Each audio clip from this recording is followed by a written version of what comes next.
béni. Merci, merci au Padre. Amen. Alors, donc ce matin, on va aller à l'essentiel et prier beaucoup. Le thème que le Padre m'a proposé est celui-ci, les préalables d'un bon bilan de fin d'année. Les préalables d'un bon bilan de fin d'année. Ou en d'autres termes, les étapes nécessaires pour un bilan de fin d'année réussi. Les conditions essentielles pour réaliser un bon bilan de fin d'année. Je crois bien que pour nous qui sommes enfants de Dieu, il faut s'évaluer, il faut revoir ses objectifs, il faut revoir ses attentes. Et c'est dans cette vision-là que le thème a été circonscrit, les préalables d'un bon bilan de fin d'année. Et pour arriver à ce bilan, il y a un processus. C'est un processus de réflexion qui commence par un regard rétrospectif sur le parcours vécu, revisiter ce parcours, voir les moments clés qui ont façonné notre voyage avec Dieu durant toute cette année 2024, tout en reconnaissant les défis surmontés et surtout tirer des épreuves, des leçons pour notre marche chrétienne. Il ne faut pas reproduire les erreurs de 2024 en 2025. Alors, Dieu va dire par la bouche de Moïse, le texte de base, c'est Deutéronome, le chapitre 8, le verset 1 à 2. Et je lis, vous observerez et vous mettrez en pratique tous les commandements que je vous prescris aujourd'hui, afin que vous viviez, que vous vous multipliez et que vous entriez en possession du pays que l'Éternel a juré de donner à vos pères. Souviens-toi de tout le chemin que l'Éternel ton Dieu t'a fait faire pendant ces 40 années dans le désert, afin de t'humilier et de t'éprouver, pour savoir quelles étaient les dispositions de ton cœur et si tu garderais ou non ces commandements. Père éternel, merci pour ta parole qui est vie esprit. Nous nous soumettons à elle et nous voulons, Seigneur, oh Dieu, à travers ce bilan, entrer en nous-mêmes et t'exposer nos peurs, nos requêtes, nos craintes. Seigneur, ce qui a triomphé de nous, nous voulons les exposer afin de tirer de tout cela des leçons pour la marche avec toi. Bénis ton peuple au nom de Jésus-Christ et on dit Amen. Alléluia. Venez m'asseoir, chers frères et sœurs. Alors, le contexte dans lequel ce texte a été écrit est un contexte où Moïse, dans les plaines de Moab, alors donne les dernières recommandations au peuple d'Israël. Il donne ce discours pour les encourager à entrer en eux-mêmes.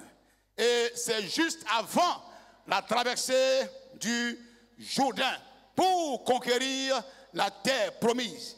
Et c'est là que Moïse dit à ce peuple, souvenez-vous de tout le chemin que l'Éternel, votre Dieu, vous a fait parcourir dans le désert pendant 40 années. Alors, pourquoi cette déclaration? Le peuple avait vécu de nombreuses épreuves dans le désert. La faim, la soif, les ennemis à combattre, le manque de confort. Et à travers chaque lieu, chaque situation, il y avait un message derrière les étapes parcourues. Alors Dieu va, à travers ces épreuves, éduquer, guérir, alors tailler le cœur de son peuple. Les bonnes choses, on les donne à ceux qui sont prêts à souffrir, qui sont prêts à s'humilier, car les orgueilleux n'ont pas de place dans la maison de Dieu. Les orgueilleux ne passent jamais en classe supérieure. Les orgueilleux sont ceux-là qui reprennent les classes. Avec Dieu, il n'y a pas de renvoi. Dieu ne te renvoie pas. Il ne te chassera pas de son école. Mais si tu fais mal, tu vas reprendre, jusqu'à ce que tu puisses comprendre la leçon. Et nous voyons ces différents lieux. Il y a le désert de Chour, où il y a eu un manque d'eau après la traversée de la mer Rouge. Dans Exode 15, 22, Moïse fit partie d'Israël de la mer Rouge et il sortit dans le désert de Chour. Ils arrivaient, ils marchaient 3 jours dans le désert sans trouver d'eau. Sans trouver d'eau. Il y aura des moments où tu manqueras des ressources spirituelles, des ressources physiques. Mais garde-toi de murmurer contre le Seigneur. Aie confiance en Dieu en temps de pénurie. Le Dieu qui ferme la porte est le même Dieu qui ouvre la porte. Deuxième lieu, c'est Mara. Mara dans Exode 15, 23 à 24. Et c'est là que l'eau trouvée à Mara était amère. Et par un miracle, Dieu change ses eaux. Et c'est à Mara que ce peuple qui murmure contre Moïse en disant: que boirons-nous? Que boirons-nous, chers frères, face à l'amertume? Alors, restez dignes dans la foi. Ne cédez pas, ne trafiquez pas votre foi avec des choses temporaires, mais restez dignes. Il y a le désert des signes qu'on appelle Rifidim, et c'est là que la nourriture manque. Le manque, les plaintes concernant la nourriture. Et c'est la réaction de Moïse ici qui me captive. Moïse dit: pourquoi vous querellez-vous avec moi? Pourquoi tentez-vous l'Éternel? Ah, les hommes de Dieu. Ah, les responsables. Ah, les frères qui sont à la tête des départements. Quelquefois, le peuple s'en prend aux leaders.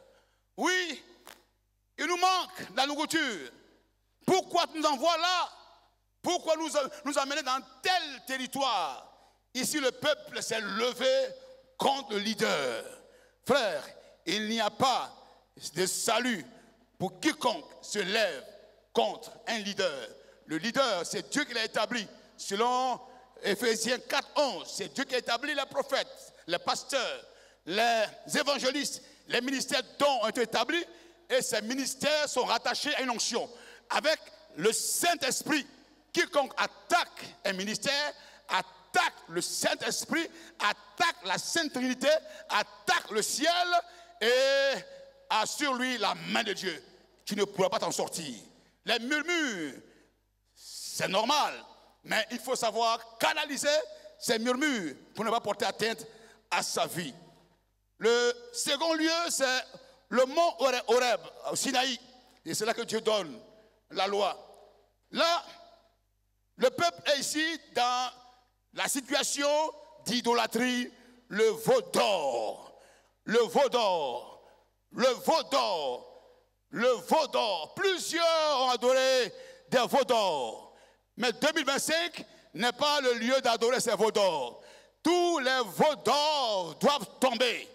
Toutes les adorations qui ont pris la place de Dieu dans ta vie doivent tomber. Il faut couper avec. Il faut te détacher. Il faut te déconnecter. Et nous avons Kades Barnea dans Nombre 13, versets 31 à 33.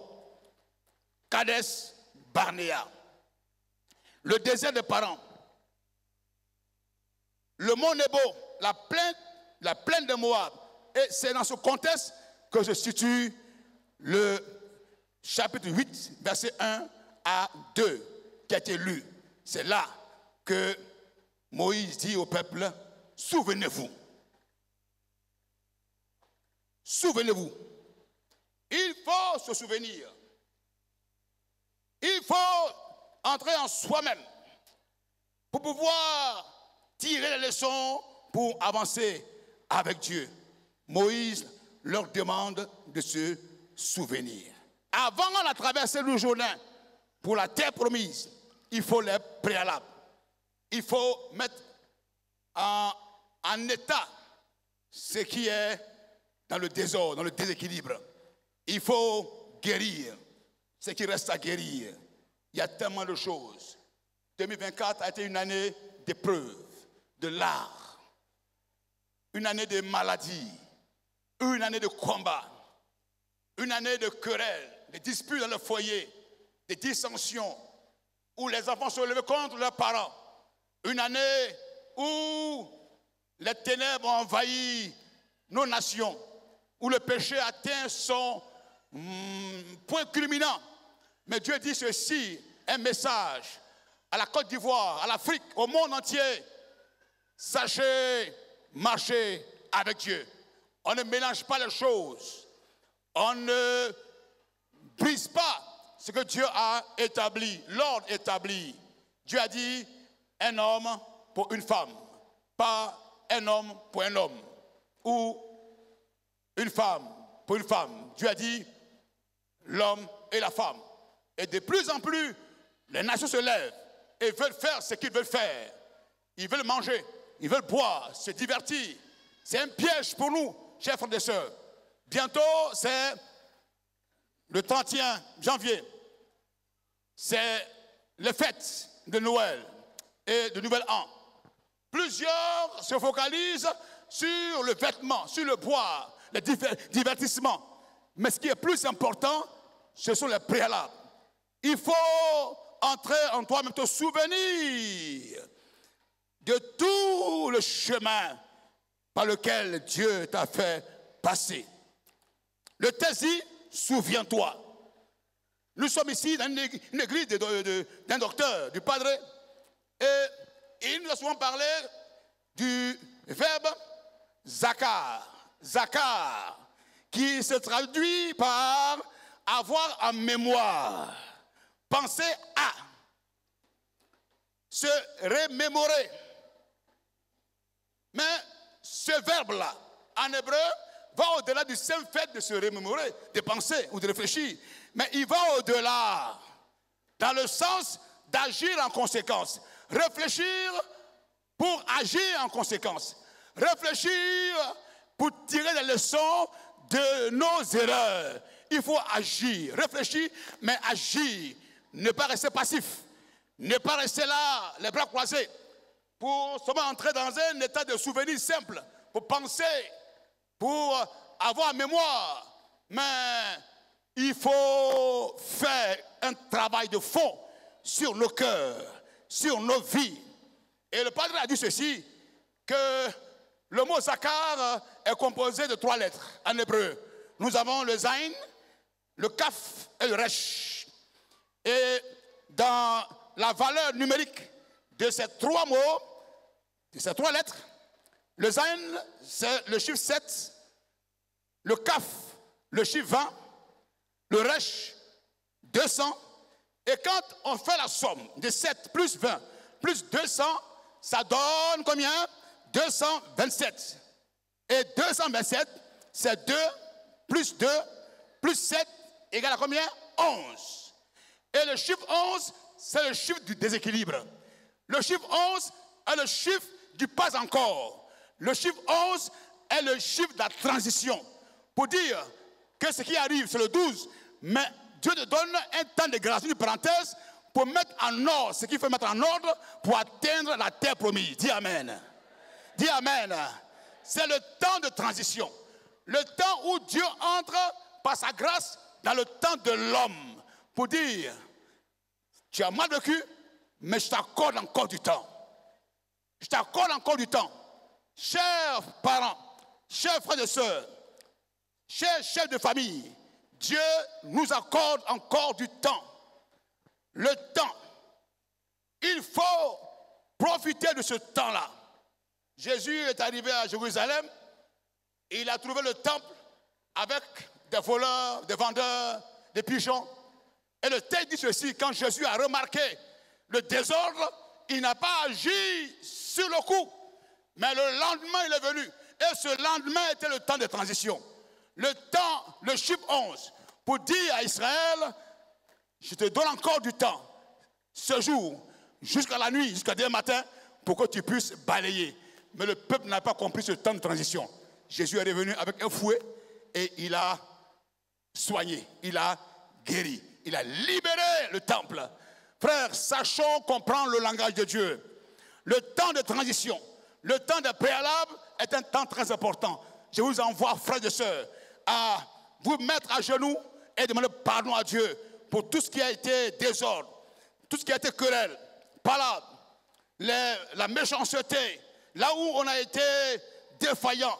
Et ce matin, chers frères et sœurs, dans cette transition, pour atteindre une bonne fin d'année 2025, il y a des préalables. Se souvenir de tout le chemin parcouru dans 3 domaines clés.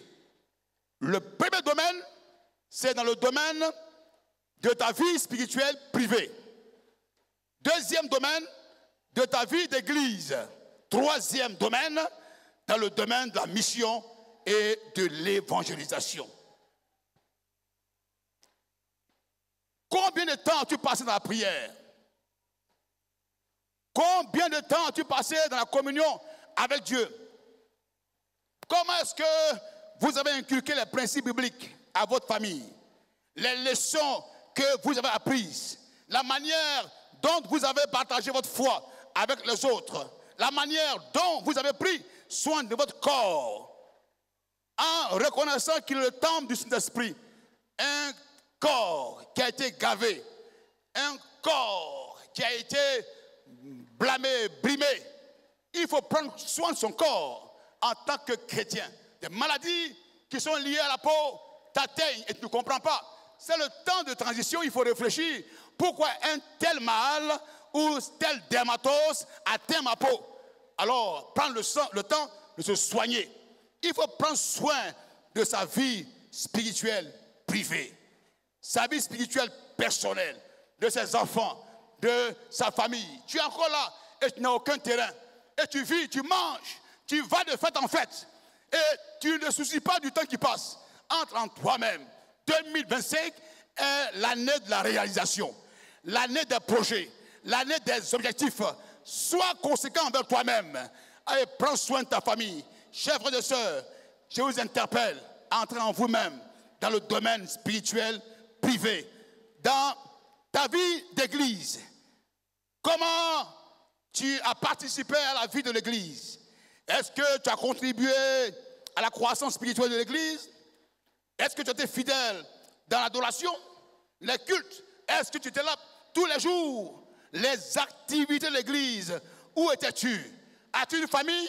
Il y a encore des personnes qui sont là, qui n'ont pas encore de famille, qui s'entêtent, qui ne veulent pas entrer dans une famille. Mais vous savez que le Padre, à travers ses familles, voudrait amener l'église quelque part. L'église doit être prise en charge. Les chrétiens pris en charge. Mais si tu n'as pas de famille, comment on peut te localiser? On peut te visiter.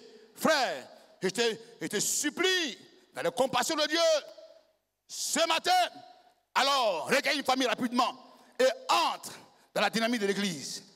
Dans le domaine de ta vie spirituelle personnelle, quel a été ton voyage spirituel cette année? Est-ce que tu as progressé dans ta relation avec le Seigneur? Est-ce que tu as été utile? Ai-je pris soin de ma famille dans l'amour chrétien? Ai-je rempli mon rôle de père, de mère, d'époux, d'épouse? Est-ce que tu as été digne? Tous sont bons à l'église. Tous dansent à l'église. Et souvent des pères qui dansent et les mères disent, oh lui là, c'est un faux papa. C'est un faux père. Celui qui n'a pas soin de sa famille est pire qu'un infidèle.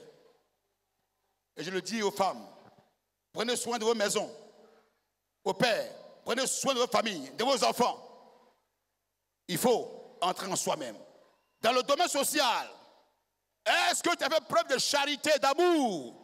Quand un frère a perdu un parent, est-ce que tu es allé saluer? Il y a des chrétiens qui s'en foutent. Tu as perdu ton père, ta mère, c'est ton problème.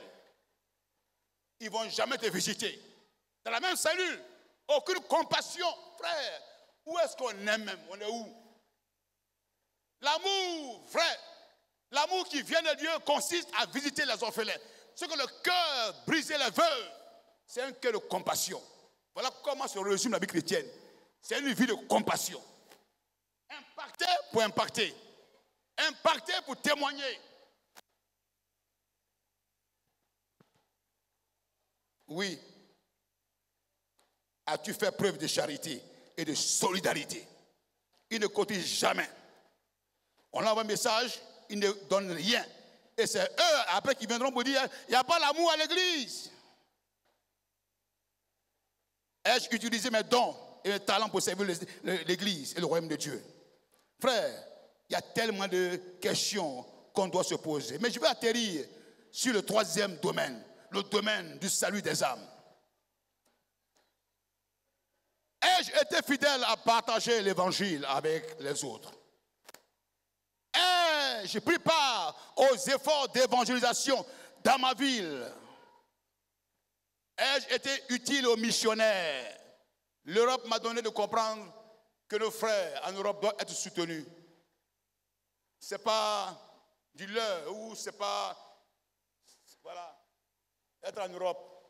Les frères, les missionnaires souffrent énormément. J'ai vu un pasteur, le pasteur Diegou, et je le salue, je le félicite. Quand je lui ai dit que j'avais une belle sœur quelque part, sur laquelle dormait mon épouse, le pasteur a pris sur lui-même son véhicule. Il est allé chercher les deux belles sœurs et les a envoyées jusqu'à son église, après de 1h30 de trajet. On a fait le culte de 14h jusqu'à 16h. À 16h, il les a envoyés prendre quelque chose au restaurant pour gagner une âme. Tous ont fait ça. On ensemence la terre. On engraisse la terre. Et de là, il dit non, n'allez pas à la maison, mais venez chez moi. Et on a pris le dîner, on a mangé ensemble. On a fini et il a déposé ses sœurs chez elle. L'amour, l'effort qu'on fait, la valeur de l'âme. Que Dieu garde la vie de ses missionnaires. Pepe Nyangou, El Kabod prie pour toi. Pasteur Diegou, El Kabod prie pour toi. La mission en Suisse, doyen Gbanda, Dieu est avec toi. Le pasteur Kofi, Dieu est avec vous. Nous prions pour vous. Les efforts consentis.